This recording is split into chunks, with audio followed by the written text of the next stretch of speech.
ANMR ನ್ಯೂಸ್ಗೆ ಸ್ವಾಗತ. ಪ್ರಗತಿ ಸಂಯುಕ್ತ ಪ್ರೌಢಶಾಲೆಯಲ್ಲಿ 2024-25ನೇ ಸಾಲಿನ ದಾಖಲಾತಿ ಪ್ರಾರಂಭ. ಚಿಂತಾಮಣಿ ನಗರದ MG ರಸ್ತೆಯ ಆದರ್ಶ ಚಿತ್ರಮಂದಿರದ ಹಿಂಭಾಗದಲ್ಲಿರುವ ಪ್ರಗತಿ ಸಂಯುಕ್ತ ಪ್ರೌಢಶಾಲೆಯಲ್ಲಿ 2024-25ನೇ ಸಾಲಿನ ಪ್ರೀ ಸ್ಕೂಲ್ LKG, UKG 1ನೇ ತರಗತಿಯಿಂದ 10ನೇ ತರಗತಿಯವರೆಗೂ ದಾಖಲಾತಿಗಳು ಪ್ರಾರಂಭವಾಗಿವೆ. ನಮ್ಮಲ್ಲಿ ಯೋಗ, ಕರಾಟೆ, ಡ್ಯಾನ್ಸ್, ಕ್ರೀಡೆ ಮುಂತಾದ ಪಠ್ಯೇತರ ಮತ್ತು ಸಹ ಪಠ್ಯೇತರ ಚಟುವಟಿಕೆಗಳ ತರಬೇತಿಯನ್ನು ನೀಡಲಾಗುತ್ತದೆ. ನಮ್ಮಲ್ಲಿ free school lab, advanced computer lab, digital class room, advance science lab ಜೊತೆಗೆ ಪ್ರತಿದಿನ ಮಗುವಿನ ಶೈಕ್ಷಣಿಕ ಅಭಿವೃದ್ಧಿಗಾಗಿ ವಿಶೇಷವಾದ ಗಮನವನ್ನು ಸಹ ನೀಡಲಾಗುವುದು. ಅಲ್ಲದೆ ಅಗತ್ಯವಿರುವ ಮಕ್ಕಳಿಗೆ ಸುರಕ್ಷಿತ ವಾಹನ ಸೌಲಭ್ಯವನ್ನು ಸಹ ಒದಗಿಸಲಾಗುವುದು. ಹಿಂದೆ ಭೇಟಿ ಕೊಡಿ. ಪ್ರಗತಿ ಸಂಯುಕ್ತ ಪ್ರೌಢಶಾಲೆ, MG ರಸ್ತೆ, ಚಿಂತಾಮಣಿ. ಹೆಚ್ಚಿನ ವಿವರಗಳಿಗೆ 8172774796 ಮೊಬೈಲ್ ಸಂಖ್ಯೆ ಮತ್ತು 0815425115 ಸ್ಥಿರ ದೂರವಾಣಿಗೆ ಸಂಪರ್ಕಿಸುವುದು.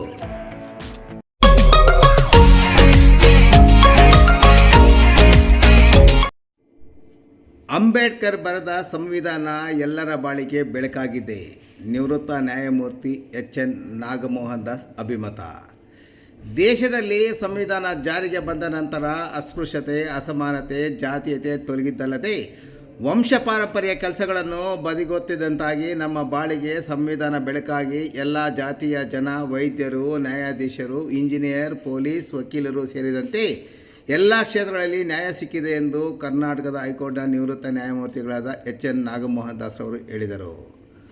ಅವರು ಚಿಂತಾಮಣಿ ತಾಲೂಕಿನ ಕುರ್ಟಳ್ಳಿ ಗ್ರಾಮದ ಚಿಮ್ಮನಪಲ್ಲಿ R ರಾಧಾಕೃಷ್ಣರವರ ಮನೆಯಲ್ಲಿ ಇಂದು ಹಮ್ಮಿಕೊಂಡಿದ್ದ ಅರಿವು ಭಾರತ ನಮ್ಮ ನಡೆ ಅಸ್ಪೃಶ್ಯತೆ ಮುಕ್ತ ಭಾರತದೆಡೆಗೆ ಸಮಾನತೆಗಾಗಿ ಸಹಭೋಜನ ಕಾರ್ಯಕ್ರಮದಲ್ಲಿ ಭಾಗವಹಿಸಿ ಅವರು ಮಾತನಾಡುತ್ತಿದ್ದರು.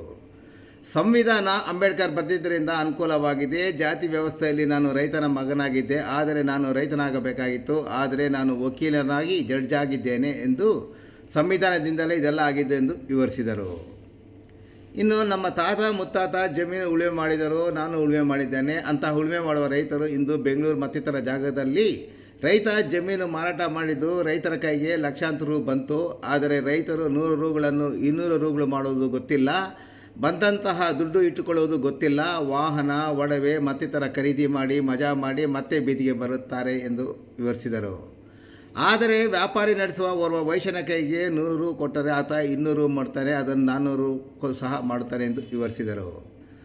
ವಂಶ ಪಾರಂಪರ್ಯದ ರೈತನ ಮಗ ರೈತನಾಗಬೇಕು, ಅರ್ಚಕನ ಮಗ ಅರ್ಚನಾಗಬೇಕು, ಮೇಷ್ಟ್ರ ಮಗ ಮೇಷ್ಟ್ರ ಆಗಬೇಕು, ದೋಬಿ ಮಗ ದೋಬಿಯಾಗಬೇಕು ಎಂಬುದರಿಂದ ನಮ್ಮವರು ಬೆಳವಣಿಗೆ ಆಗಲಿಲ್ಲ ಎಂದ ಅವರು, ನಮ್ಮ ದೇಶದಲ್ಲಿ ಮೇಲ್ಜಾತಿಯವರಿಗೆ ಶಿಕ್ಷಣ ಸಿಕ್ಕಿತು. ಬ್ರಿಟಿಷರು ಬಂದ ತಕ್ಷಣ ಇಂಗ್ಲೀಷ್ ಕಲಿತರು, ಮುಸಲ್ಮಾನರು ಬಂದ ತಕ್ಷಣ ಉರ್ದು ಭಾಷೆ ಕಲಿತರು.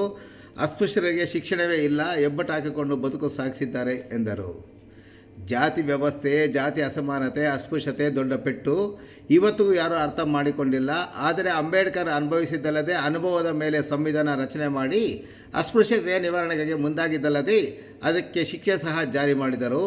ಸಂವಿಧಾನ ಬಂದು 75 ವರ್ಷ ಆದರೂ ಇನ್ನೂ ಅಸ್ಪೃಶ್ಯತೆ ಹೋಗಿಲ್ಲ, ಜಾತಿ ಅಸಮಾನತೆ ಸಹ ಹೋಗಿಲ್ಲ ಎಂದು ವಿಷಾದ ವ್ಯಕ್ತಪಡಿಸಿದರು.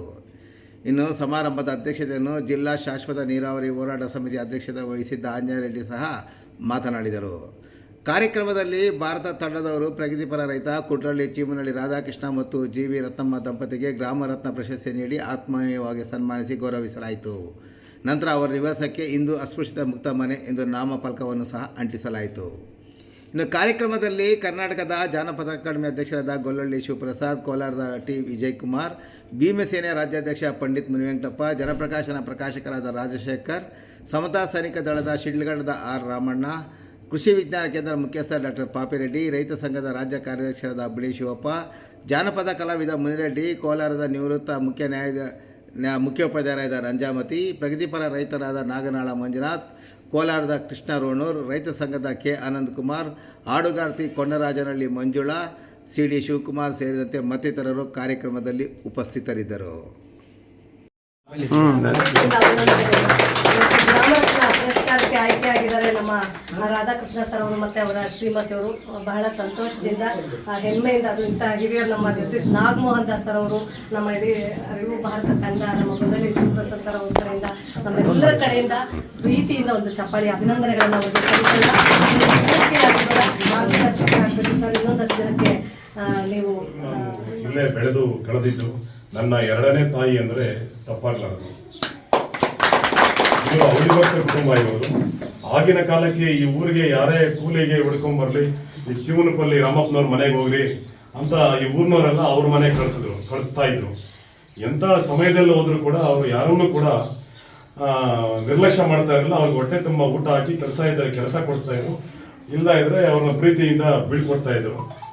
ಇವರು 1978ರಲ್ಲಿ ಆಗಿನ ಕಾಲದಲ್ಲಿ BSc ಮಾಡಿ ಕಾನೂನು ಪದವಿಯನ್ನು ಮೊಟಕುಗೊಳಿಸಿ ಈ ಗ್ರಾಮಕ್ಕೆ ಬರ್ತಾರೆ.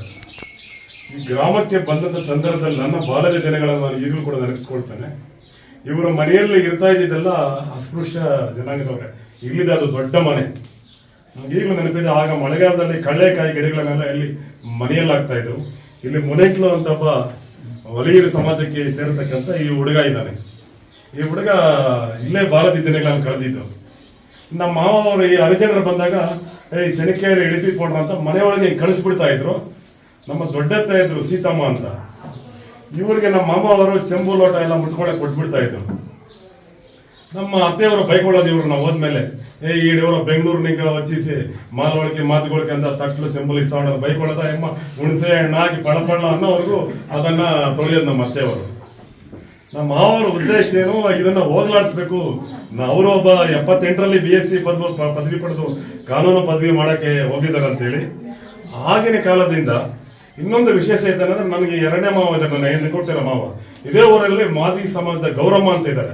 ಅವ್ರ ಮನೆಯಲ್ಲಿ ಅವ್ರು ಊಟ ಮಾಡೋರು ನನ್ನ ಬಾಲ್ಯದ ದಿನಗಳಲ್ಲಿ. ಇನ್ನೊಬ್ಬ ನಮ್ಮ ಮೂರನೇ ಕಿರಿಯ ಮಾವ ಇದ್ದಾರೆ ಸೀನಪ್ಪ ಅಂತ ಹೇಳಿ. ಈ ಬಿಡಗಾನಹಳ್ಳಿ ಹೊಸೂರು ಅಂತಿದ್ದ ಬರೀ ನಾಯಕರು. ಅವ್ರ ಮನೆಯಲ್ಲಿ ಹೋಗಿ ನಾಯಕರ ಮನೇಲಿ ಊಟ ಮಾಡೋರು. ನಮಗೆ ನಾವು ಬಾಲ್ಯದಿದ್ದಂಗೆ ನಾವು ಹೋಗ್ತಾ ಇದ್ವಿ. ಏನು ಈ ನಮ್ಮ ಮಾವ ಎಲ್ರಿಗೂ ಮನೆ ಒಳಗೆ ಬಿಡ್ತಾರೆ, ಇನ್ನೊಬ್ಬ ಮಾವ ಮಾದಿಗರ ಮನೇಲಿ ಊಟ ಮಾಡ್ತಾರೆ, ಅವ್ರು ಬ್ಯಾಡರ ಮನೆಯಲ್ಲಿ ಊಟ ಮಾಡ್ತಾರೆ. ವಿಶೇಷವಾಗಿ ಇಲ್ಲಿ ರಾಂಪುರ ಅಂತಿದೆ, ಬರೀ ಬೋವಿ ಸಮಾಜದವರು. ಚಿನ್ನೀರಪ್ಪ ಅಂತೇಳಿ ನಮ್ಮ ಮಾವನಿಗೆ ಬಹಳ ಆತ್ಮೀಯರವರು, ಚಡ್ಡಿ ದೋಸ್ತಗಳು. ಅವ್ರ ಮನೆಗೆ ಹೋದ್ರೆ ನಾವು ಹೋದ್ರೆ ಇಲಿಗಳು ನಮ್ಗೆ ಸುಟ್ಕೊಡೋರು. ಈಗೂ ನಮ್ಗೆ ಇಲಿ ತಿನ್ನೋ ಅಭ್ಯಾಸ ಇದೆ. ಜಾತಿಯನ್ನ ಹೋಗಲಾಡಿಸ್ಬೇಕಂತ ಧ್ಯೇಯ ಇಟ್ಕೊಂಡು ಆ ಚಿಂತನೆಯಲ್ಲಿ ಅವ್ರಿಗೆ ಇನ್ನೊಂದೇನಂದ್ರೆ, ಈ ಊರನ್ನ ಕಟ್ಟಬೇಕು, ನಮ್ಮ ಊರಿನ ಹೆಸರನ್ನ ನಾವು ಒಂದು ಇದು ಮಾಡ್ಬೇಕು. ಇಡೀ ಅವರ ಜೀವನ ಅವರು ಇಲ್ಲ ವಕೀಲ ವೃತ್ತಿಯನ್ನು ಮಾಡಿದ್ರೆ ಒಳ್ಳೆ ವಕೀಲರು ಆಗ್ತಾ ಇದ್ರು, ಇಲ್ಲ ಅವರು BSc ಪದವಿ ಮಾಡಿ ಒಳ್ಳೆ ಅಧಿಕಾರಿ ಆಗ್ತಾ ಇದ್ರೇನು. ಬಟ್ ಅವ್ರ ಜೀವನವನ್ನ ಅವರು ಗ್ರಾಮಕ್ಕೋಸ್ಕರ ಅವರು ಮೀಸಲಿಟ್ರು. ಈ ಊರಲ್ಲಿ ಈಗಲೂ ನನಗೆ ನೆನಪಿದೆ, ಒಂದು ಚೌಟ್ರಿಯನ್ನ ಕಟ್ಟೋದಕ್ಕೆ ಪ್ರಾರಂಭ ಮಾಡ್ತಾರೆ. ಮೊಟ್ಟ ಮೊದಲನೇ ಬಾರಿಗೆ ಒಬ್ಬ ಗಂಡಾಳಿಗೆ 100 ರೂಪಾಯಿ ಕೂಲಿಯನ್ನ ಫಿಕ್ಸ್ ಮಾಡ್ತಾರೆ. ಅವ್ರ ರೈತರೆಲ್ಲ ಇದನ್ನು ಬೈಕೊಳ್ತಾರೆ, ಇವರ ಬೆಂಗಳೂರಿನಾಗ వచ్చే ಮನೂರ್ಲ ಕೂಲಿಗೆ 100 ರೂಪಾಯಿ ಇಚ್ಚಿಸಿ ಅಂತೇಳಿ. ಇವರ ಚಿಂತನೆನೇ ಬೇರೆ. ಒಂದ್ಸತಿ ಊರೆಲ್ಲ ಇದು ಮಾಡಕ್ ಹೋದಾಗ ಒಂದ್ಸತಿ ಊರ್ನವರೆಲ್ಲ ಸೇರಿ ಇವ್ರ ಗ್ರಾಮ ಪಂಚಾಯತ್ ಸೋಲಿಸ್ಬಿಡ್ತಾರೆ. ಈ ತರ ಆಗಿನ ಒಂದು ಆಲೋಚನೆಗಳನ್ನ ಬಿತ್ತಂದ್ರೆ ನನಗೆ ಆಗಿನ ನೆನಪು ಈಗ ನನಗೆ ಬರ್ತಾ ಇದೆ. ಆಮೇಲೆ ಇವರು ವಿಶೇಷವಾಗಿ ನಮ್ಮ KM ಕೃಷ್ಣಾರೆಡ್ಡಿಯವರ ಅನುಯಾಯಿಗಳು. ಅವರು ಕೂಡ ಸಮಾಜವಾದಿಗಳು. ಅವರ ಇದರಿಂದ ಬಂದು ಈ ಬಾಲ್ಯದಲ್ಲೇ ನಾನು 83ರಲ್ಲಿ ಲೆಕ್ಕ ಕೊಡ್ರಿ. ಆಗಿನ ಕಾಲದಲ್ಲೇ ಇವರಿಗೆಲ್ಲ ಈಗ ನೀವು ಸುಮ್ಮನೆ ಗೃಹಪ್ರವೇಶ ಮಾಡ್ತಾ ಇದ್ದೀರಾ, ಆಲ್ರೆಡಿ ಇವರು ಊರಲ್ಲಿ ಇರ್ತಕ್ಕಂಥ ಅರ್ಜೆಂಟ್ರೆಲ್ಲ ಅವರೇ ಅಡುಗೆ ಎಲ್ಲ ಮಾಡ್ತಾ ಇದ್ದಾರೆ. ಆಮೇಲೆ ನಮ್ಮ ಶಿವಪ್ಪ ಸರ್ ಅವರು ಸರ್ ಒಂದು ಕಾರ್ಯಕ್ರಮ ಕೊಡ್ಬೇಕಂತ ಹೇಳಿದಾಗ, ಆಮೇಲೆ ವಿಶೇಷವಾಗಿ ನಮಗೆ ಪಂಡಿತ್ ಮನೆಂಟಪ್ಪನವರು, ಅದೇ ಒಬ್ಬ ನಮ್ಮ ತಾಯಿಯ ಒಂದು ಬಾಂಧವ್ಯ ಅಂದ್ರೆ, ಅವಾಗ ನಮ್ಮ ಮನೆಗೆ ಅವರು ಬರೋ ನಮ್ಮ ಕುಟುಂಬಕ್ಕೆ ಒಂದು ದೌರ್ಜನ್ಯ ಆದಾಗ ನಮಗೆ ಆ ಕಾಲದಲ್ಲಿ 92ರಲ್ಲಿ ಅನ್ಸುತ್ತೆ ನಮಗೆ ರಕ್ಷಣೆ ಕೊಟ್ಟಿದ್ದು ನಮಗೆ ಪಂಡಿತ್ ಮನೆಂಟಪ್ಪನವರು. ಅವಾಗಲೇ ಅವ್ರ ಕುಟುಂಬ ಅವರ ಶ್ರೀಮತಿಯವರು ಮಕ್ಕಳು ಬಂದಾಗ ನಮ್ಮ ತಾಯಿಯವರು ಅವರಿಗೆ ಬಾಡೂಟ ಎಲ್ಲ ನಮ್ಮ ಮನೆಯಲ್ಲೇ ಮಾಡಿ ಆಗ್ತಾ ಇದ್ರು. ವಿಶೇಷವಾದಂತ ಈ ಕಾರ್ಯಕ್ರಮದ ಸರಣಿ ಕಾರ್ಯಕ್ರಮಗಳ ಭಾಗವಾಗಿ ಇವತ್ತು ನಾವೆಲ್ಲ ಇಲ್ಲಿ ಸೇರ್ಕೊಂಡಿದ್ದೀವಿ. ಇದು 10ನೇ ವರ್ಷ ಪೂರೈಸ್ತಾ ಇದೆ ಅನ್ನೋದು ಕೂಡ ಒಂದು ಹೆಮ್ಮೆ ಅನ್ಸುತ್ತೆ. ಅರಿವು ಭಾರತದ ತಂಡದ ಅವರಿಗೆ ನಾವೆಲ್ಲರೂ ಈ 10ನೇ ವರ್ಷ ಯಶಸ್ವಿಯಾಗಿ ಪೂರೈಸ್ತಾ ಇರ್ತಕ್ಕಂಥ ಈ ಸಂದರ್ಭದಲ್ಲಿ ಒಂದು ಅಭಿನಂದನೆಗಳನ್ನ ಸಲ್ಲಿಸಬೇಕು ಅಂತ ನಾನು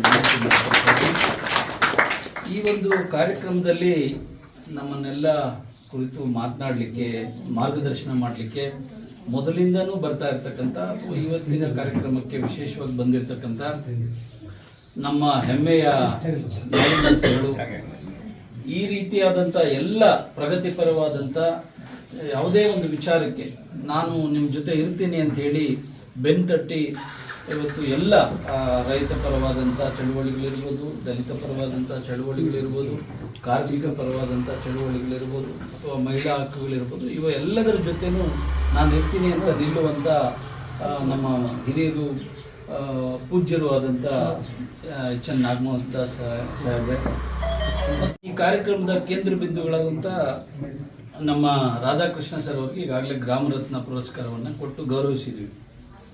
ಆದರೆ ಇವತ್ತು ಇಂಥ ಒಂದು ವಾತಾವರಣದಲ್ಲಿ ಒಂದು ಧೈರ್ಯ ಮಾಡಿ ನಾನು ಮನೆ ಒಳಗಡೆ ಎಲ್ಲರನ್ನೂ ಸಮಾನವಾಗಿ ಸೇರಿಸ್ಕೊಳ್ತೇನೆ, ನಮ್ಮಲ್ಲಿ ಯಾವುದೇ ಭೇದ ಭಾವ ಇಲ್ಲ ಅನ್ನುವಂಥ ಒಂದು ಸಂದೇಶವನ್ನು ಸಾರಲಿಕ್ಕೆ ಇವತ್ತೇನು ರಾಧಾಕೃಷ್ಣ ಅವರು ಮುಂದೆ ಬಂದಿದ್ದಾರೆ.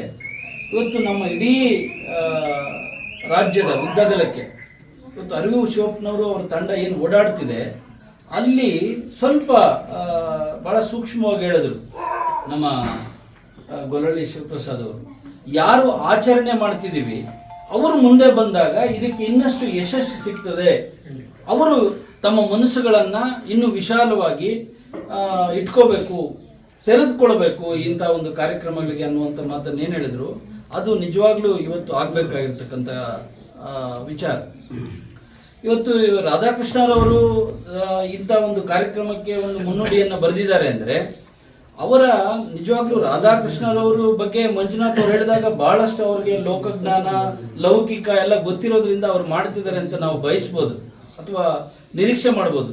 ಆದರೆ ಅವರ ಶ್ರೀಮತಿಯವರಾಗ್ಲಿ ಅವರ ಕುಟುಂಬದವರಾಗ್ಲಿ ಇದನ್ನ ಬೆಂಬಲಿಸ್ತಾ ಇದ್ದಾರಲ್ಲ, ನಿಜವಾಗ್ಲೂ ನಾವು ಅವರಿಗೆ ಹೆಚ್ಚಿನ ಒಂದು ಅಭಿನಂದನೆಗಳನ್ನು ಸಲ್ಲಿಸಬೇಕು. ಇಂಥ ವಾತಾವರಣ ನಮ್ಮ ಕುಟುಂಬಗಳಲ್ಲಿ ಹೆಚ್ಚು ಜನ ನಮ್ಮ ಬಂಧು ಬಳಗ ಇರ್ಬೋದು ಅಥವಾ ನಮ್ಮ ಕುಟುಂಬ ವರ್ಗ ಇರ್ಬೋದು, ಇವರೆಲ್ಲರೂ ಇದಕ್ಕೆ ಮುಂದಾದಾಗ ಖಂಡಿತ ಹೆಚ್ಚು ಜನ ಇದಕ್ಕೆ ತೊಡಗಿಸಿಕೊಳ್ಳುವಂತ ಈ ಸಮಾನತೆ ಇದನ್ನ ನಾವು ಯಾವುದೇ ಭೇದ ಭಾವಗಳನ್ನು ಮಾಡದೆ ಈ ಜಾತಿಯ ಹೆಸರಲ್ಲಿ ಏನೇನು ಅನಾಚಾರಗಳ ನಡೀತಾ ಇದ್ದಾವೆ ಇವುಗಳನ್ನೆಲ್ಲ ಹೋಗಲಾಡಿಸಲಿಕ್ಕೆ ಒಂದು ಸುಸಂದರ್ಭ ಆಗಬಹುದು. ಮುಂದಿನ ದಿನಗಳಲ್ಲಿ ಏನು ಅರಿವು ಭಾರತ ಮಾಡ್ತಾ ಇರ್ತಕ್ಕಂಥ ಈ ಕೆಲಸಕ್ಕೆ ಇನ್ನೂ ಹೆಚ್ಚು ಜನ ತೆರೆದುಕೊಳ್ಳೋದ್ರಿಂದ ಇಡೀ ರಾಜ್ಯದಲ್ಲಿ ಈ ಜಾತಿ ವಿಷ ಬೀಜವನ್ನ ಸಂಪೂರ್ಣವಾಗಿ ತೊಡೆದು ಹಾಕಬಹುದು ಅನ್ನುವಂಥ ಆಶಾಭಾವನೆ ಅಂತೂ ನನಗೆ ಮೂಡ್ತಾ ಇತ್ತು. ಆದರೆ 75 ವರ್ಷಗಳು ಸ್ವಾತಂತ್ರ್ಯ ಕಳೆದಿದ್ದೀವಿ. ನಮ್ಮ ಸಾಹೇಬರು ಸಂವಿಧಾನ ಓದು ಅಂತ ಹೇಳಿ ನಿಮ್ಗೆ ಆಗ್ಲೇ ಮಗುವಿಗೆ ಕೊಟ್ಟು ಬಹಳಷ್ಟು ನನಗೆ ಸಂತೋಷ ಆಯ್ತು. ಇವತ್ತು ಯಾರು ವಿದ್ಯಾರ್ಥಿಗಳು ಅಥವಾ ಯಾರು ಯುವಜನರು ಓದಬೇಕಾಗಿರ್ತಕ್ಕಂಥ ಒಂದು ಪವಿತ್ರ ಗ್ರಂಥ ಇವತ್ತು ಸಂವಿಧಾನ ಇದೆ, ಬಹಳ ದೊಡ್ಡದಾಗಿದೆ. ಅದನ್ನ ಸಂಕ್ಷಿಪ್ತವಾಗಿ ಎಲ್ಲರಿಗೂ ಅರ್ಥ ಆಗುವಂತೆ ಸರಳವಾದ ಕನ್ನಡದ ಭಾಷೆಯಲ್ಲಿ ಬರೆದು ಕೇವಲ ಬರೆದ್ರೆ ಸಾಕಾಗೋದಿಲ್ಲ, ಅದನ್ನ ಪ್ರಕಾಶನ ಮಾಡಬೇಕು. ರಾಜಶೇಖರ್ ಇಲ್ಲಿ ಕೂತಿದ್ದಾರೆ ಪಾಪ, ಅದರ ಜವಾಬ್ದಾರಿಯನ್ನ ತಗೊಂಡು ಪ್ರಕಾಶನ ಮಾಡ್ತಿದ್ದಾರೆ. ಆದ್ರೆ ಅಂತ ಒಂದು ಪ್ರಕಾಶನ ಮಾಡೋದ್ರ ಜೊತೆಗೆ ಲಾಭಕ್ಕಾಗಿ ಮಾಡ್ತಾ ಇಲ್ಲ. ಇವತ್ತು ಅತ್ಯಂತ ಉತ್ಕೃಷ್ಟವಾದಂತಹ ಪೇಪರ್ ಅನ್ನು ಬಳಸಿ ಒಳ್ಳೆಯ ಮುದ್ರಣ ಮಾಡಿಸಿ ಇವತ್ತು ರಿಯಾಯಿತಿ ದರದಲ್ಲಿ ಅದು ಮನೆಗೆ ತಲುಪಬೇಕು ಅನ್ನುವಂತ ನಿಟ್ಟಿನಲ್ಲಿ ಅದನ್ನ ಮನೆಗೆ ತಲುಪಿಸುವಂತ ಕೆಲಸವನ್ನ ರಾಜಶೇಖರ್ ಅವರು ಮಾಡ್ತಿದ್ದಾರೆ. ಅದರಲ್ಲಿ ಏನಪ್ಪಾ ಸಂವಿಧಾನದಲ್ಲಿ ಸಮಾನತೆ, ಭ್ರಾತೃತ್ವ ಇದು ಬಹಳಷ್ಟು ಮೂಲ ಆಶಯಗಳು. ಅಂತ ಆಶಯಗಳನ್ನ ನಾವು ಇನ್ನೂ 75 ವರ್ಷ ಆದ್ರೂ ಇನ್ನೂ ಪಾಲಿಸ್ಲಿಕ್ಕೆ ಇನ್ನೂ ಹಿಂದೂ ಮುಂದೆ ನೋಡ್ತಿದೀವಿ ಅಂದ್ರೆ ನಮ್ಮ ಬೌದ್ಧಿಕ ಮಟ್ಟ, ನಾವು ಓದಿದಂತ ವಿದ್ಯೆ ಇರ್ಬೋದು, ನಾವು ಕಲಿತಿರ್ತಕ್ಕಂಥ ಹಲವಾರು ದಾರ್ಶನಿಕರನ್ನ ನೋಡಿ ಕಲಿತಾ ಇರ್ತಕ್ಕಂಥ ಆದರ್ಶಗಳಿರ್ಬೋದು, ಇವು ಇನ್ನೂ ಎಲ್ಲಿ ಕೆಲಸ ಮಾಡ್ತಿದ್ದಾವೆ ಅನ್ನುವಂಥದ್ದು ಇವತ್ತು ನಾವೆಲ್ಲ ಯೋಚನೆ ಮಾಡಬೇಕಾಗಿರ್ತಕ್ಕಂಥದ್ದು. ಇವತ್ತು ನನಗೆ ಒಂದು ಸಣ್ಣದೊಂದು ಜ್ಞಾಪಕ ಬರ್ತಾ ಇದೆ. ಇಲ್ಲಿ ಚಿಂತಾಮಣಿಯಲ್ಲಿ ಆಂಜನೇಯ ಟಾಕೀಸ್ ಅಲ್ಲಿ ಬಹಳ ಹಿಂದೆ ವೀರಬ್ರಹ್ಮೇಂದ್ರ ಸ್ವಾಮಿ ಪಿಕ್ಚರ್ ಹಾಕಿದ್ರು. ನಾವೆಲ್ಲ ಸಣ್ಣ ಹುಡುಗ ಅವಾಗ ಏನು ಎಲ್ಲ ಹಳ್ಳಿಗಳಿಂದ ಇಡೀ ಜಿಲ್ಲೆಯಾದ್ಯಂತ ಹಳ್ಳಿಗಳಿಂದ ರಾತ್ರಿ ಹೊತ್ತು ಟೆಂಪೋಗಳು ಟ್ರಾಕ್ಟರ್ಗಳು ಮಾಡ್ಕೊಂಡು ಆ ಸಿನಿಮಾಗೆ ಬರ್ತಾ ಇದ್ರು. ನಮ್ಮವರು ದೊಡ್ಡವರು ಕರ್ಕೊಂಡ್ ಬಂದಿದ್ರು. ಅದರಲ್ಲಿ ವೀರಬ್ರಹ್ಮೇಂದ್ರ ಸ್ವಾಮಿ ಅವರು ಒಂದು ಹಾಡನ್ನು ಹೇಳ್ತಾರೆ ಕಕ್ಕನಿಗೆ. ಪಂಚಮುಡನಿ ನಿನ್ನು ಕಿಂಚಪರಿಸಿರಲಿ ಬಾಧ ಪಡುಕರ ಕಕ್ಕ, ಪಂಚಭೂತಾಲಕ್ಕೆ ಲೇನಿ ಇಡೀ ಬಾಧಪಡ್ತಾವ ಅನ್ನುವಂತ ಒಂದು ಅದ್ಭುತವಾದಂತ ಒಂದು ಹಾಡನ್ನ ಕಕ್ಕನಿಗೆ ಒಂದು ಸಂದರ್ಭದಲ್ಲಿ ಅವರಿಗೆ ನೋವಾದಾಗ ಅವರು ಸತ್ಯನಾರಾಯಣ ಅವ್ರು ಮಾಡುವಾಗ ಅಂತ ಒಂದು ಅದ್ಭುತವಾದಂಥ ಹಾಡನ್ನು ಹೇಳ್ತಾರೆ. ನಿಜವಾಗ್ಲೂ ಅದು ಅವತ್ತು ನಮಗೆ ಬಹಳ ಮನಸ್ಸಿಗೆ, ಆ ಸಣ್ಣ ಮನಸ್ಸಿನ ಮೇಲೆ ಬಹಳಷ್ಟು ಪ್ರಭಾವ ಬೀರಿತು. ಏನಪ್ಪಾ ಇನ್ನು ಈ ತರ ನಡೀತಾ ಇದೆಯಲ್ಲ ಈ ಸಮಾಜದಲ್ಲಿ. ಅದಾದ್ಮೇಲೆ ನಾವು ಬೆಳೀತಾ ಬೆಳೀತಾ ಬೆಳೀತಾ ಅಂಥದ್ರಲ್ಲಿ ಮಾಡುವಂತ ಈ ಭೇದ ಭಾವ ಇದೆಯಲ್ಲ, ಅದು ನೋಡಿದ್ರೆ ನಿಜವಾಗ್ಲೂ ಮನಸ್ಸಿಗೆ ನಾವೆಲ್ಲ ಇನ್ನೂ ಮನುಷ್ಯರ, ನಾವು ನಿಜವಾಗ್ಲೂ ಈ ಪ್ರಾಣಿಗಳನ್ನ, ನಾಯಿಗಳನ್ನೆಲ್ಲ ನಾವು ಒಳಗಡೆ ತಗೊಂಡು ಮುದ್ದಾಡ್ತಾ ಇದೀವಿ, ಬೆಡ್ರೂಮ್ ಅಲ್ಲಿ ಮುಗಿಸ್ಕೊಳ್ತಾ ಇದೀವಿ. ಆದ್ರೆ ನಮ್ಮ ಜೊತೆ ಹುಟ್ಟಿದಂತ ನಾವು ಮನುಷ್ಯರನ್ನ ಇನ್ನೂ ನಾವು ಈ ರೀತಿ ಕಾಣ್ತಿದೀವಲ್ಲ, ಅಥವಾ ನಮ್ಮ ಸಮಾಜ ಕಾಣ್ತಿದೆಯಲ್ಲ ಅಂತೇಳಿ ಬಹಳ ಸಂಕಟಾಗುತ್ತೆ. ಅಂಥದ್ದೊಂದು ಸಣ್ಣ ಅನುಭವವನ್ನ ನಾನು ಹೇಳಿ ನಿಮ್ಮ ಈ ಮಾತನ್ನ ಮುಗಿಸ್ಬೇಕು ಅಂದ್ಕೊಂಡಿದ್ದೀನಿ. ಪಾದಯಾತ್ರೆ ಉದ್ದೇಶ ನಿಮಗೆ ಗೊತ್ತೇ ಇದೆ. ನಮಗೆ ಈ ಬೆಂಗಳೂರು ಸಿವೇಜ್ ವಾಟರು 3ನೇ ಹಂತದ ಶುದ್ಧೀಕರಣ ಆಗಬೇಕು. ಅದಕ್ಕೆ ಕೇಂದ್ರ ಸರ್ಕಾರದ ಗೈಡ್ಲೈನ್ಸ್ ಇದೆ, NGT ಆರ್ಡರ್ ಇದೆ, ಇದೆಲ್ಲ ಮಾಡಬೇಕು ಅಂತೇಳಿ. ಮತ್ತು ಎತ್ತಿನ ಹೊಳೆಯಲ್ಲಿ ಆಗ್ತಾ ಇರ್ತಕ್ಕಂಥ ಮೋಸ ಮತ್ತು ನಮ್ಮ ಕೆರೆ ಕುಂಟೆ ಇವೆಲ್ಲ ಒಟ್ಟು ನೀರಿನ ಮೇಲೆ ಪಾದಯಾತ್ರೆ ನಡೀತು. ಜನರನ್ನು ಜಾಗೃತಿಗೊಳಿಸುವಂತ ಒಂದು ಪಾದಯಾತ್ರೆ. ನೀರಿಗಾಗಿ ಮತ ಕೊಡಿ ನೀವು, ಬೇರೆ ಆಮಿಷಗಳಿಗೆ ಒಳಗಾಗಬೇಡಿ ಅನ್ನುವಂಥದ್ದು ಆ ಪಾದಯಾತ್ರೆಯ ಒಂದು 300 ಕಿಲೋಮೀಟರ್ಗಳ ಉದ್ದೇಶ. ಅದರಲ್ಲಿ ನಾವೆಲ್ಲ ಹೋಗಿ ರಾತ್ರಿ ಹೊತ್ತು ಒಂದ್ ಕಡೆ ಉಳಿತಾ ಇದ್ವಿ. ರಾತ್ರಿ ಯಾವುದೋ ಒಂದು ಹಳ್ಳಿಯಲ್ಲಿ ಉಳಿತಾ ಇದ್ವಿ. ಅಲ್ಲೇ ನಮ್ಮ ಸಹ ಹೋರಾಟಗಾರರು ಅವ್ರಿಗೆ ಹೇಳ್ಬಿಡ್ತಿದ್ರು, ಈ ತರ ಎಲ್ಲ ಊಟಕ್ಕೆ ನೀವೆಲ್ಲ ವ್ಯವಸ್ಥೆ ಮಾಡಬೇಕು. ಯಾಕೆಂದ್ರೆ ನಾವು ರೈತರನ್ನ ನಂಬ್ಕೊಂಡು ಪಾದಯಾತ್ರೆ ಮಾಡಿದ್ವಿ. ನಮ್ಮ ಟೆಂಪೋನಲ್ಲಿ ಯಾವುದೇ ಅಡಿಗೆ ಸಾಮಾನಾಗ್ಲಿ, ಸ್ಟವ್ ಆಗ್ಲಿ ಇಟ್ಕೊಂಡಿರ್ಲಿಲ್ಲ. ಒಂದು ಹಳ್ಳಿ, ನಾನು ಹಳ್ಳಿ ಹೆಸರು ಹೇಳಕ್ ಹೋಗೋದಿಲ್ಲ, ಒಂದು ಹಳ್ಳಿಯಲ್ಲಿ ಒಂದು ದಿನ ಯಾವುದೋ ಒಂದು 7ನೇ ದಿನನೋ 8ನೇ ದಿನನೋ ಒಂದು ದಿನ ಹಾಲ್ಟ್ ಮಾಡಿದ್ವಿ. ಎಲ್ಲರಿಗೂ ಪಾಪ ಯಾರ್ಯಾರು ಉಳ್ಕೊಳ್ತಾ ಇದ್ರು, ಸುತ್ತಮುತ್ತಲವರೆಲ್ಲ ಮನೆಗಳಿಗೆ ಹೊರಟೋಗ್ತಾ ಇದ್ರು. ನಾವು ಯಾರು ತುಂಬಾ ದೂರಗಳಿಂದ ಇರ್ತಾ ಇದ್ವಿ, ಒಂದು 20 ಜನ ಅದೇ ಹಳ್ಳಿಯಲ್ಲಿ ಉಳ್ಕೊಳ್ತಾ ಇದ್ವಿ, ಅಲ್ಲೇ ಕ್ಯಾಂಪ್ ಮಾಡ್ತಾ ಇದ್ವಿ. ಆ ಊರಿನಲ್ಲಿ ಒಬ್ರು ಮನೆಯವರು ಅಡಿಗೆ ಮಾಡಿಸಿದ್ರು. ಇನ್ನೇನು ಎಲ್ಲ ಕೈ ತೊಳ್ಕೊಂಡು ಊಟಕ್ಕೆ ಹೋಗ್ಬೇಕು ಒಳಗಡೆಗೆ. ಆ ಮನೆ ಯಜಮಾನಿ ಪಾಪ, ಯಜಮಾನದೇನು ಅಭ್ಯಂತರ ಇಲ್ಲ, ಯಜಮಾನಿ ಲೋಪಲ್ ಕೊಚ್ಚವಳ್ಳು ಲೋಪಲ್ ಕ್ರಾನಿ ಅವತ್ಕೊಂಡೆ ಒಳ್ಳೆ ಆಡ್ಕೊಂಡ್ಬನ್ನಿ ಅಂತ ಹೇಳ್ಬಿಟ್ಟು. ಅದು ನಮ್ಮವ್ರಿಗೆ ಯಾರು ಕೇಳಿಸ್ಲಿಲ್ಲ, ಪ್ರಮಾಣವಾಗಿ ನನಗೆ ಕೇಳಿಸ್ಬೇಕು. ಯಾಕೆಂದ್ರೆ ನಾನು ಸ್ವಲ್ಪ ಮುಂದೆ ಇದ್ದಲ್ಲ ಹಂಗೆ. ಆಮೇಲೆ ನಾನು ತಕ್ಷಣ ಅದು ಅವ್ರಿಗೂ ಏನು ಬೇಸರ ಆಗದೆ ಇರೋ ತರ, ಇಲ್ಲೇ ಬಹಳ ಚೆನ್ನಾಗಿದೆ ಊಟ ಮಾಡಕ್ಕೆ, ನಾವೆಲ್ಲರೂ ಒಟ್ಟಿಗೆ ಹೊರಗಡೆನೆ ಕೂತ್ಕೊಂಡು ಊಟ ಮಾಡ್ತೀವಿ ಅಂತೇಳಿ ನಾನೇ ಹೋಗಿ ಮೊದಲು ನೆಲದಲ್ಲಿ ಕೂತ್ಕೊಂಡ್ಬಿಟ್ಟೆ. ಆಮೇಲೆ ನಮ್ಮವರೆಲ್ಲ ಬಂದು ಕೂತ್ಕೊಂಡ್ರು, ಎಲ್ಲ ಊಟ ಮಾಡಿದ್ವಿ. ಅವರು ಅನ್ನದಾತ ಸುಖಿಭಾವ, ಅವರ ಊಟ ಕೊಟ್ಟಿದ್ದಾರೆ, ನಮಗೆ ಅವ್ರ ಬಗ್ಗೆ ಸಾಯೋವರೆಗೂ ಕೃತಜ್ಞತೆ ಇರ್ತದೆ. ಆದರೆ ಈ ಗ್ರಾಮಗಳಲ್ಲಿ ಇನ್ನೂ ಇಂಥದ್ದು ಒಂದು ಪದ್ಧತಿ ಇದೆ. ಪಾಪ ಇದನ್ನ ತಲೆತಲಾಂತರಗಳಿಂದ ಯಾವುದೋ ಒಂದು ವರ್ಗ ಅನುಭವಿಸ್ಕೊಂಡು ಬಂದಿದೆ. ಅಂದ್ರೆ ಇವತ್ತು ನಾವು ಅವ್ರ ಮುಂದೆ ಎಲ್ಲ ಕುಬ್ಜರಾಗಿ ಆ ಶತಮಾನಗಳು ನಾವೆಲ್ಲ ಮಾಡಿರುವಂತ ಅಥವಾ ನಮ್ಮ ಪೀಳಿಗೆಗಳು ಮಾಡಿರುವಂತದಕ್ಕೆ ನಾವು ಕ್ಷಮೆ ಕೇಳಬೇಕು ಅವ್ರನ್ನ. ಇಂಥ ಅನ್ಯಾಯವನ್ನ ನಿಮಗೆ ಮಾಡ್ಕೊಂಡು ಬಂದಿದೀವಿ ಅಂತೇಳಿ ಅದನ್ನ ಸರಿಪಡಿಸ್ಕೊಳಕ್ ಈಗಲಾದ್ರೂ ಮುಂದಾಗಬೇಕು. ನಾವು ಎಲ್ಲರೂ ಬಹಳ ಅಗತ್ಯ ಇದಾವೆ. ನಾವೆಲ್ಲರೂ ಇವತ್ತು ರಾಧಾಕೃಷ್ಣರವರು, ನಂಜಾಮರಿ ಸರ್ ಇದ್ರು, ಅಲ್ಲೆಲ್ಲ ಲಾಸ್ಟ್ ಇಯರ್ ಅವ್ರ ಮನೆಗೆ ಹೋಗಿದ್ವಿ ನಾವು. ಇಲ್ಲಿದ್ದಾರೆ, ಅವ್ರ ಮನೆಯಲ್ಲೂ ಇಂಥ ಕಾರ್ಯಕ್ರಮ ಆಯ್ತು. ಒಂದು ಇದು ದೇವಸ್ಥಾನದ ಪ್ರವೇಶಕ್ಕೆ ನನ್ನನ್ನ ಒಂದು 5-6 ವರ್ಷದ ಹಿಂದೆ ಶಿವಪ್ಪಣ್ಣವ್ರು ಕರೆದು ಅವಕಾಶ ಮಾಡಿಕೊಟ್ಟಿದ್ರು. ಕೋಲಾರ ಭಾಗದ ಕಾಡೇನಹಳ್ಳಿಯಲ್ಲಿ ಈ ರೀತಿ ದೇವಸ್ಥಾನಗಳಿಗೆ ಪ್ರವೇಶ ಇರ್ಬೋದು, ಮನೆಗಳಿಗೆ ಪ್ರವೇಶ ಇರ್ಬೋದು, ನಾವು ಸಹಭೋಜನ ಅನ್ನುವಂಥ ವಿಚಾರದಲ್ಲಿ ಎಲ್ಲರೂ ನಾವೆಲ್ಲ ಸಮಾನರು ಅಂತೇಳಿ ಎಲ್ಲರ ಜೊತೆ ಕೂತ್ಕೊಂಡು ಊಟ ಮಾಡೋದಿರ್ಬೋದು. ಈಗ ಇಂಥ ಕಾರ್ಯಕ್ರಮಗಳನ್ನ ಇನ್ನೂ ಹೆಚ್ಚಿಗೆ ನಡೀಲಿ.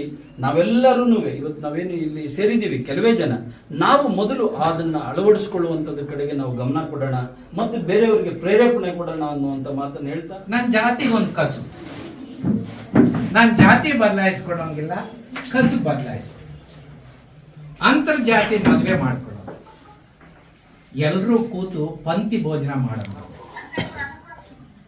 ಸತ್ತವರನ್ನು ಕೂಡ ಒಂದೇ ಸ್ಮಶಾನದಲ್ಲಿ ಹೂಳೋದು. ಆ ಜಾತಿಯವರಿಗೆ ಬೇರೆ, ಈ ಜಾತಿಯವರಿಗೆ ಬೇರೆ, ಈ ಧರ್ಮದವರಿಗೆ ಇದು ಇಲ್ಲಿಗೆ ನಿಲ್ಲಿಲ್ಲ ರೀ. ವಂಶ ಪಾರಂಪರ ಮಾಡ್ಬೇಕು. ಒಬ್ಬ ರೈತನ ಮಗ ರೈತ ಆಗ್ಬೇಕು, ಮೇಷ್ಟ್ರ ಮಗ ಮೇಷ್ಟ್ರ ಆಗ್ಬೇಕು, ಅರ್ಚಕನ ಮಗ ಅರ್ಚಕ ಆಗ್ಬೇಕು, ದೋಬಿಯ ಮಗ ದೋಬಿ ಆಗ್ಬೇಕು, ಭಜಂತ್ರಿ ಮಗ ಭಜಂತ್ರಿ ಆಗ್ಬೇಕು, ಚಪ್ಲಿ ಹೊಲಿಯನ್ ಮಗ ಚಪ್ಲಿ ಹೊಲಿಬೇಕು ಅಂತ ವಂಶ ಪಾರಂಪರ್ಯ. ಇದು ನಮ್ಮ ಐಕ್ಯತೆಯನ್ನು ಮೂಡಿದ, ನಮ್ಮ ಒಗ್ಗಟ್ಟನ್ನು ಮೂಡಿದ. ಬಹಳ ಮುಖ್ಯವಾಗಿ ನಮ್ಮ ಬೆಳವಣಿಗೆನೇ ಆಗ್ಲಿಲ್ಲ ಬುದ್ಧಿ. ನಮ್ಮ ತಾತ ಉಳಿತಿದ್ದ, ನಮ್ಮ ಮುತ್ತಾತ ಉಳಿತಿದ್ದ, ನಮ್ಮ ತಂದೆ ಉಳಿತಿದ್ದ, ನಾನು ಉಳಿತಿದ್ದೀನಿ. ಉಳುಮೆ ಬಿಟ್ಟು ಬೇರೆ ಕೆಲಸನೇ ಗೊತ್ತಿಲ್ಲ. ಬೆಂಗಳೂರು ಸುತ್ತಮುತ್ತ ಬೆಂಗಳೂರು ನಗರದ ವಿಸ್ತರಣೆಗೆ ಹಳ್ಳಿಗಳ ರೈತರ ಜಮೀನು ಅಕ್ವೈರ್ ಆಗೋಯ್ತು. ರೈತರ ಕೈಗೆ ಲಕ್ಷಗಟ್ಟಲೆ ಹಣ ಬಂತು. 100 ರೂಪಾಯಿಯನ್ನ 200 ಮಾಡೋದು ಗೊತ್ತಿಲ್ಲ ರೀ ರೈತರಿಗೆ. ಬಂದಂತ ದುಡ್ಡನ್ನ ಹೆಂಗ್ ಇಟ್ಕೋಬೇಕು ಅಂತ ಗೊತ್ತಾಗ್ಲಿಲ್ಲ. ಒಂದು ಸೈಕಲ್ ಮೋಟರ್ ತಗೊಂಡ್ರು, ಈ ಕಡೆ ಒಂದು ಬಂಗಾರದ ಒಂದು ಸರಿ, ಒಂದು ಕೂಲಿಂಗ್ ಗ್ಲಾಸು, ಒಂದು ಡವಾಲು, ಒಂದು ಶೂ. ಏನ್ ಮಜಾನೋ ಮಜಾ. 2 ವರ್ಷದಲ್ಲಿ ಕುಲಾಸ್ ಮತ್ತೆ ಸ್ಲಮ್ ಹೋಗ್ಬಿಟ್ಟು. ಯಾಕೆ? ಅದೇ ಒಬ್ಬ ವೈಶ್ಯನ ಕೈಗೆ ನೀವು 100 ರೂಪಾಯಿ ಕೊಡಿ, ನೆಕ್ಸ್ಟ್ ಇಯರ್ ಅವನು 200 ಮಾಡಿ, ಆ ನೆಕ್ಸ್ಟ್ ಇಯರ್ 400 ಮಾಡಿರ್ತಾನೆ. ನೋಡಿ, ನಮ್ಮ ದೇಶದಲ್ಲಿ ಮೇಲ್ಜಾತಿಯವ್ರಿಗೆ ಶಿಕ್ಷಣ ಸಿಕ್ತು. ಬ್ರಿಟಿಷರ್ ಬಂದ ತಕ್ಷಣ ಅವ್ರು ಇಂಗ್ಲಿಷ್ ಕಲ್ತು ಬಿಟ್ರು. ಮುಸಲ್ಮಾನರು ಬಂದ ತಕ್ಷಣ ಉರ್ದು ಕಲ್ತು ಬಿಟ್ರು. ನಮ್ಗೆ ಶಿಕ್ಷಣನೇ ಇಲ್ಲ, ಹೆಬ್ಬಟ್ಟು ಹಾಕೊಂಡೇ ಇದ್ಬಿಟ್ಟು. ಹಿಂಗ್ ಬುದ್ಧಿ ಹೆಂಗ್ ಬೆಳೆಯೋದ? ನಮ್ಮ ಬುದ್ಧಿ ಬೆಳೆಯಿಲ್ಲ. ಈ ಸಂವಿಧಾನ ಬಂದ ನಂತರ ನಮ್ಗೆ ಬಾಗಲ್ದೆ. ಈಗ ಎಲ್ಲ ಜಾತಿಯ ಜನ ಡಾಕ್ಟರ್ಸ್ ಆಗ್ತಾ ಇದ್ದಾರೆ, ಇಂಜಿನಿಯರ್ಸ್ ಆಗ್ತಾ ಇದ್ದಾರೆ, ಲಾಯರು, ಜಡ್ಜು, ಟೀಚರು, ಪೊಲೀಸು, ಈ ಥರ ಎಲ್ಲ ಕ್ಷೇತ್ರಗಳಿವೆ. ಹಾಗಾಗಿ ಜಾತಿ ವ್ಯವಸ್ಥೆ, ಜಾತಿ ಅಸಮಾನತೆ, ಅಸ್ಪೃಶ್ಯತೆ ಅನ್ನೋದು ನಮಗೆ ಬಹಳ ದೊಡ್ಡ ಪೆಟ್ಟು ಬಿಟ್ಟು ಇದು ನಾವು ಅರ್ಥನೇ ಮಾಡ್ಕೊಳ್ಳಿ, ಇವತ್ತಿಗೂ ಅರ್ಥ ಮಾಡ್ಕೊಂಡಿಲ್ಲ. ಇದನ್ನ ಅಂಬೇಡ್ಕರ್ ಅವರು ನೇರವಾಗಿ ಅನುಭವಿಸಿದ್ದಲ್ಲದೆ ಆಳವಾದ ಅಧ್ಯಯನ ಮಾಡಿದರು. ಹಾಗಾಗಿ ಈ ಸಂವಿಧಾನದಲ್ಲಿ ಅಸ್ಪೃಶ್ಯತೆಯನ್ನ ನಿವಾರಣೆ ಮಾಡಿದರು. ಅಸ್ಪೃಶ್ಯತೆಯನ್ನು ಆಚರಣೆ ಮಾಡಿದರೆ ಶಿಕ್ಷೆ ಅಂತ ಹೇಳಿದ್ರು. ಈ ಸಂವಿಧಾನ ಬಂದ ನಂತರ 75 ವರ್ಷ ಆಗಿದೆ, ಆದರೆ ಅಸ್ಪೃಶ್ಯತೆ ಹೋಗಿದ್ಯಾ? ಜಾತಿ ಅಸಮಾನತೆ ಹೋಗಿದ್ಯಾ? ಇಲ್ಲ ಅಂದಮೇಲೆ ಇದು ಬರೆದಿರೋದು ಸುಳ್ಳ ಅಲ್ಲ. ಬರೆದಿರೋದ್ರಿಂದ ಸ್ವಲ್ಪ ಅನುಕೂಲ ಆಗಿದೆ. ನಾನೊಬ್ಬ ರೈತನ ಮಗ, ಕೋಲಾರ ಜಿಲ್ಲೆಯ ಮುಳಬಾಗಿಲು ತಾಲೂಕಿನ ಒಂದು ಸಣ್ಣ ಹಳ್ಳಿ, ಮಧ್ಯಮ ವರ್ಗದ ಒಬ್ಬ ರೈತನ ಮಗ ನಾನು. ಜಾತಿ ವ್ಯವಸ್ಥೆಯಲ್ಲಿ ರೈತನ ಮಗ ಏನು ಆಗ್ಬೇಕು ಮಂಜು? ಆದ್ರೆ ನಾನು ಲಾಯರ್, ಜಡ್ಜ್ ಅದೇ, ಸುಪ್ರೀಂ ಕೋರ್ಟ್ಗೆ ಹೋದೆ. ಅದೆಲ್ಲ ಆಗಿದ್ದು ಈ ಸಂವಿಧಾನ.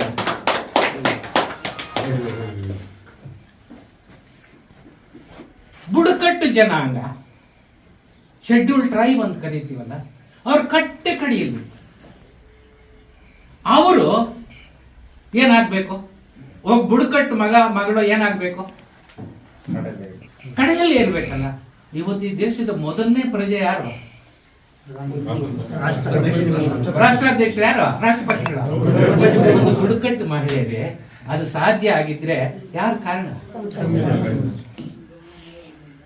ನಮ್ಮ ಜಾತಿಯ ವ್ಯವಸ್ಥೆಯಲ್ಲಿ ಗಾಣಿಗರ ಕೆಲಸ ಏನು? ಎಣ್ಣೆ ಮತ್ತೆ ಮಗ ಏನಾಗ್ಬೇಕು? ಆದ್ರೆ ಇವತ್ತು ದೇಶದ ಪ್ರಧಾನಿ ಯಾರು? ಇದು ಸಾಧ್ಯ ಆಗಿದ್ರೆ. ಹಾಗಾಗಿ ನೀವು ಶಿಕ್ಷಣನ ಪಡೀರಿ, ಸಂವಿಧಾನನ ತಿಳ್ಕೊಳ್ಳಿ, ಈ ಜಾತಿಯನ್ನ ಬಿಡಿ. ರಾಷ್ಟ್ರಪತಿಗಳಾಗಿ, ಪ್ರಧಾನಮಂತ್ರಿಗಳಾಗಿ, ನ್ಯಾಯಾಧೀಶರಾಗಿ, ಶಿಕ್ಷಕರಾಗಿ, ರಾಜಕಾರಣಿಗಳಾಗಿ, ಎಲ್ಲ ಕ್ಷೇತ್ರಗಳು, ಡಾಕ್ಟರ್ ಆಗಿ, ಇಂಜಿನಿಯರ್ ಆಗಿ, ಎಲ್ಲ ಕ್ಷೇತ್ರಗಳು. ಇವತ್ತು ರೈತರಿಗೆ ಇಷ್ಟು ಸಂಕಷ್ಟ ಇದೆ. ದಿನ ಬೆಳಗಾದ್ರೆ ಈ ದೇಶದ ಯಾವುದೋ ಮೂಲೆಯಲ್ಲಿ ಒಬ್ಬ ರೈತ ಆತ್ಮಹತ್ಯೆ ಮಾಡ್ಕೊಳ್ತಾ ಇದ್ದಾನೆ. ಕೃಷಿ ಬಿಕ್ಕಟ್ಟಿದೆ. ಕಷ್ಟಪಟ್ಟು ಬೆಳೆದಂತ ರೈತನಿಗೆ ಫಸಲಿಗೆ ರೇಟ್ ಸಿಗ್ತಾ ಇಲ್ಲ. ರೇಟ್ ಸಿಕ್ಲಿಲ್ಲ ಅಂತ ಟೊಮ್ಯಾಟೊ ಬೀದಿಗೆ ಹೋಯ್ತಾರೆ. ಮಂಡ್ಯದಲ್ಲಿ ಕಬ್ಬನ್ನು ಕಡಿಯೋದೇ ಇಲ್ಲ, ಕೂನೂರಿನಲ್ಲಿ ಟೀಯನ್ನ ಬಿಡಿಸೋದೇ ಇಲ್ಲ, ರಾಯಚೂರಿನಲ್ಲಿ ಹತ್ತಿಯನ್ನು ಕೀಳೋದೇ ಇಲ್ಲ, ಗುಲ್ಬರ್ಗಾದಲ್ಲಿ ತೊಗರಿಯನ್ನ ಹಂಗೆ ಬಿಟ್ಬಿಡ್ತಾ ಇದ್ದಾರೆ. ಯಾಕಿದು? ಪ್ರಶ್ನೆ ಮಾಡೋದಿಲ್ಲ. ಹೋರಾಟ ಮಾಡೋದಿಲ್ಲ. ಯಾಕಂದ್ರೆ ನಾವು ರೈತರು ಒಗ್ಗಟ್ಟಾಗಿಲ್ಲ. ಜಾತಿಗೆ ಹೆಚ್ಚು ಒತ್ತು ಕೊಟ್ಟರೆ ಹೊರತು ನಾವು ಇಡೀ ವರ್ಗದ ಹೋರಾಟಕ್ಕೆ ಒತ್ತು ಕೊಟ್ಟು.